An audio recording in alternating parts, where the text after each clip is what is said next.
லெபனானின் 3 முக்கிய எல்லைகளை குண்டு வீசி தாக்கிய இஸ்ரேல். ஹெஸ்புல்லாவிற்கு இஸ்ரேல் விடுத்த உத்தரவு தடுமாறும் மக்கள். அமெரிக்காவின் சுகாதார மைய இயக்குநராக இந்திய வம்சாவளி ட்ரம்ப் அறிவிப்பு. அமெரிக்கா, இத்தாலி உள்ளிட்ட நாடுகளின் தலைவர்களுடன் மந்திரி ஜெய்சங்கர் சந்திப்பு. கிரீன்லாந்து பனிக்கட்டிக்கு அடியில் கண்டுபிடிக்கப்பட்டு அமெரிக்காவின் மர்மத்தளம், விஞ்ஞானிகள் தெரிவிப்பு. இந்தோனேசியாவின் எரிமலை வெடிப்பு, நிறுத்தப்பட்ட விமான போக்குவரத்து.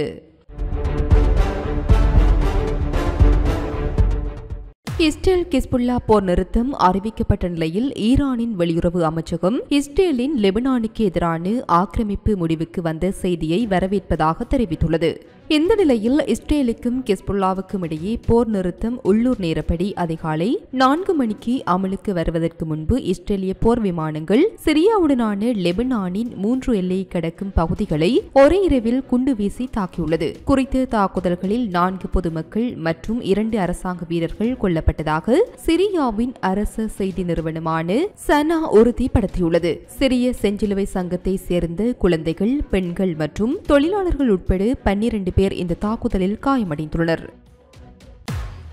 மேலும் போர் நிறுத்தத்துடன் தெற்கு லெபனான் வழியாக ஓடும் லிட்டானி ஆற்றின் தெற்கே லெபனான் ராணுவம் நிலைநிறுத்தப் போகும் 60 நாள் காலம் உள்ளது. அந்த முழு பகுதியும் ஹிஸ்புல்லா போராளிகள் மற்றும் ஹிஸ்புல்லா ராணுவ உட்கட்டமைப்பில் இருந்து விடுக்கப்பட வேண்டும். இதற்கிடையில் எல்லைக்கு அருகில் செயல்படும் இஸ்ரேலிய துருப்புக்கள் படிப்படியாக வெளியேறும். இது ஜனநாயக தீர்மானம் 1701 அமலாக்கமாகும். இது ஒரு புதிய தொடக்கம் என்று எச்சரிக்கையான நம்பிக்கை இருந்தாலும் இஸ்ரேல் நேரத்தை வாங்கிக் கொண்டு அமெரிக்க ஜனாதிபதி டொனால்ட் ட்ரம்பின் நிர்வாகத்திற்காக காத்திருக்கலாம் என்று பலர் அஞ்சுகின்றார்கள் என்று தெரிவிக்கப்பட்டுள்ளது. மேலும் போர் நிறுத்தம் அமலில் இருக்கும் நிலையில் லெபனானின் ராணுவம் நாட்டின் தெற்கே நகர்வதற்கு தயாராகி வருவதாகவும் ஐநாவின் 1701 தீர்மானத்தின் கீழ் அதன் பணியை நிறைவேற்றவும் தயாராகி வருவதாகவும் கூறியுள்ளது. நாட்டின் பிற பகுதிகளில் இஸ்ரேலிய படைகளால் வெடிக்கப்படாத வெடிகுண்டுகள் மற்றும் சந்தேகத்திற்கு இடமான பொருட்களை விட்டு செல்லப்பட்டவை குறித்து அவதானமாக இருக்குமாறும் குடிமக்களை ராணுவம் வலியுறுத்தியுள்ளது. அமெரிக்க சுகாதார மைய இயக்குநராக இந்திய வம்சாவளியை சேர்ந்த டாக்டர் ஜே பட்டாச்சார்யாவை ட்ரம்ப் தேர்வு செய்துள்ளார். இதுகுறித்து ஜே பட்டாச்சார்யா கருத்து தெரிவிக்கையில், அதிபர் ட்ரம்ப் என்னை தேசிய சுகாதார நிறுவனங்களின் இயக்குநராக நியமித்ததன் மூலம் நான் பெருமை அடைகின்றேன், பணிவாக இருக்கின்றேன். அமெரிக்க அறிவியல் நிறுவனங்களை நாங்கள் சீர்திருத்துவோம், அமெரிக்காவை மீண்டும் ஆரோக்கியமாக மாற்ற சிறந்த அறிவியலின் பலன்களை பயன்படுத்துவோம் என்று தெரிவித்துள்ளார். இத்தாலி நாட்டின் ஜுக்கி நகரில் G7 வெளியுறவுத்துறை மந்திரிகளின் கூட்டம் நடைபெறுகிறது. குறித்த கூட்டத்தில் பங்கேற்பதற்காக மத்திய வெளியுறவுத்துறை மந்திரி ஜெய்சங்கர் அந்த நாட்டிற்கு சென்றுள்ளார். இந்த நிலையில் அமெரிக்கா, இத்தாலி உள்ளிட்ட நாடுகளை சேர்ந்த வெளியுறவுத்துறை மந்திரிகளும் அந்த நாட்டிற்கு சென்றுள்ளனர். இத்தாலியின் துணை பிரதமர் மற்றும் வெளியுறவுத்துறை மந்திரியான ஆண்டனியோ தஜானியை மத்திய மந்திரி ஜெய்சங்கர் நேரில் சந்தித்து கலந்துரையாடியுள்ளார். குறித்த கலந்துரையாடல் தொடர்பில் ட்விட்டர் பக்கத்தில் கருத்து தெரிவித்த அவர், குறித்த சந்திப்பில் தொழில்நுட்பம், புதிய கண்டுபிடிப்பு, பசுமை எரிசக்தி, உரம், ரயில்வே மற்றும் முதலீடுகள் ஆகியவற்றில் உள்ள வாய்ப்புகள் பற்றி விவாதிக்கப்பட்டன. இந்தியா, மத்திய கிழக்கு மற்றும் ஐரோப்பிய பொருளாதார வழித்தடம், உக்ரைன் மற்றும் இந்தோ பசிபிக் உள்ளிட்ட விவகாரங்களை பற்றிய இரு நாடுகளின் பார்வைகள் பரிமாறிக் கொள்ளப்பட்டன என்று தெரிவித்துள்ளார்.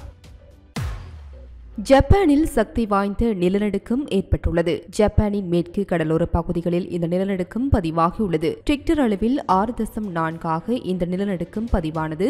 நிலநடுக்கத்தால் கட்டடங்கள் குலுங்கியதால் மக்கள் பீதியடைந்துள்ள நிலையில் சில இடங்களில் வீடுகளை விட்டு வெளியே வந்து வீதிகளில் தஞ்சம் அடைந்துள்ளனர். கடந்த ஜனவரி மாதம் இந்த பிராந்தியத்தில் மிகவும் சக்தி வாய்ந்த நிலநடுக்கம் ஏற்பட்டிருந்தது. அந்த பாதிப்பில் இருந்தே இன்னும் முழுமையாக மீளாத நிலையில் தற்போது மீண்டும் நிலநடுக்கம் ஏற்பட்டுள்ளமையும் குறிப்பிடத்தக்கது.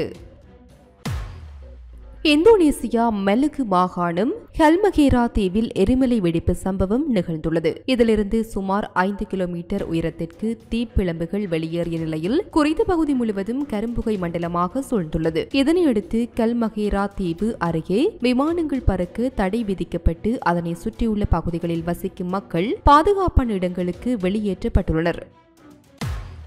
கிரீன்லாந்தின் பனிப்பாறைக்கு அடியில் புதைந்துள்ள விசித்திரமான ராணுவ தளத்தை நாசா விஞ்ஞானிகள் கண்டுபிடித்துள்ளனர். 1959 ஆண்டு நிர்மாணிக்கப்பட்டு அமெரிக்க ராணுவ தளத்தை சாட் கிரீன் மற்றும் அவரது குழுவினர் கிரீன்லாந்து பனிப்பாறைக்கு அடியில் கண்டுபிடித்துள்ளனர். இந்த தளம் ஆர்க்டிக்கில் இருந்து அணு ஆயுதங்களை நிலைநிறுத்துவதற்கான அமெரிக்காவின் சோதனை தளமாக செயற்பட்டதாக அவர்கள் கூறியுள்ளனர். இந்த ஆண்டு ஏப்ரலில் ஒரு ஆய்வு பயணத்தின் போது டெடார் கருவிகளை சுமந்து சென்ற விமானம் கிரீன்லாந்தின் பனிக்கட்டியின் ஆழத்தையும் அதன் கீழே உள்ள பாறை அடுக்குகளையும் வரைபடமாக்கியது. இதன் போதே இது உறைந்த தீவின் மேற்பரப்பிலிருந்து 100 அடிக்கு கீழே புதைந்திருந்த நிலையில் மொத்தம் 9800 அடி நீளத்தை கொண்டு 21 சுரங்க பாதைகளால் ஆனது. இது அணு ஏவுகணைகளை வைப்பதற்கு பனிக்கு அடியில் சுரங்க பாதைகளின் வலையமைப்பை உருவாக்குவதை நோக்கமாக கொண்டு அமைக்கப்பட்டுள்ளது என்று விஞ்ஞானிகள் குறிப்பிட்டுள்ளனர்.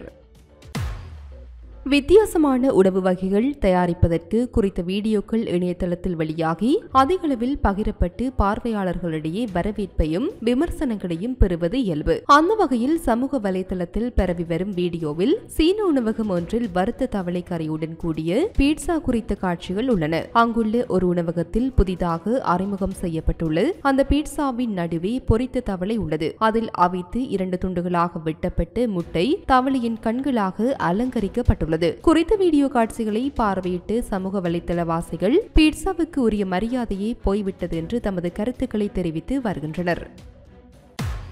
சென்னையிலிருந்து 550 கிலோமீட்டர் தொலைவில் நிலை கொண்டுள்ள காற்றழுத்த தாழ்வு மண்டலமானது இன்று இரவு புயலாக மாறும் என்று வானிலை ஆய்வு மையம் தெரிவித்துள்ளது. இந்த நிலையில் குறித்த புயலுக்கு பெங்கல் என்று பெயர் சூட்டப்பட்டுள்ள நிலையில் இந்த புயலானது நாளை மறுதினம் வங்கக்கடலில் புயலாகவே நீடிக்கும் எனவும் 30ஆம் தேதி சென்னைக்கு 30 கிலோமீட்டர் தொலைவில் மையம் கொள்ளும் எனவும் வானிலை ஆய்வு மையம் தெரிவித்துள்ளது. மேலும் பெங்கல் புயல் கரையை கடக்கும் முன்பே வலுவிழக்க வாய்ப்பு உள்ளதாக வானிலை ஆய்வு மையம் தெரிவித்துள்ளது. இது போன்ற பல செய்திகளை தெரிந்து கொள்ள நம்முடைய சமூக மீடியா யூடியூப் சேனலை சப்ஸ்கிரைப் செய்து அருகிலுள்ள பெல் பட்டனை கிளிக் செய்யுங்கள். மேலும் செய்திகளை உடனுக்குடன் தெரிந்து கொள்ள சமூகமீடியா.com என்ற இணையதளத்தின் வாயிலாக எங்களுடன் இணைந்திருங்கள்.